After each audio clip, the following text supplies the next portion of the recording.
আসসালামু আলাইকুম। আমি আমার মেয়ে ভিত্তিকের খায়, আমার মেয়ে ভিত্তিকের খায়, সেই এই চালটা বিক্রি করে আর যাতে হোক টাকা করে ৮৬,০০০ টাকা, সেই টাকাগুলো মনিরুল আর ওই আবু ওরা দুজন থেকে বললো টাকাটা দাও, আমাকে দাও, অনেক অনেক করে তোমার ডাব দাও, তাই সেই লোভে আমরা দিলাম। এখন দিলে সে টাকা এখন দিচ্ছে না।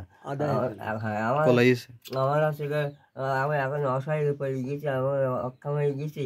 আমার মেয়ে ওই যায় দুটো খাই দেয়, খাই তা যাতে টাকাটা হয় সেই ব্যবস্থা আপনারা করবেন। অসহায় আমার কিস্তি নিয়ে, আমার ভিতরে নিয়ে কিস্তি নিয়ে যে তাই বিক্রি করে আপনারা ব্যবস্থা করবেন। হ্যাঁ, আপনারা কথা বলা শেষ হলে সালাম আলাইকুম দেবা ব্যবস্থা করবেন। আসসালামু আলাইকুম।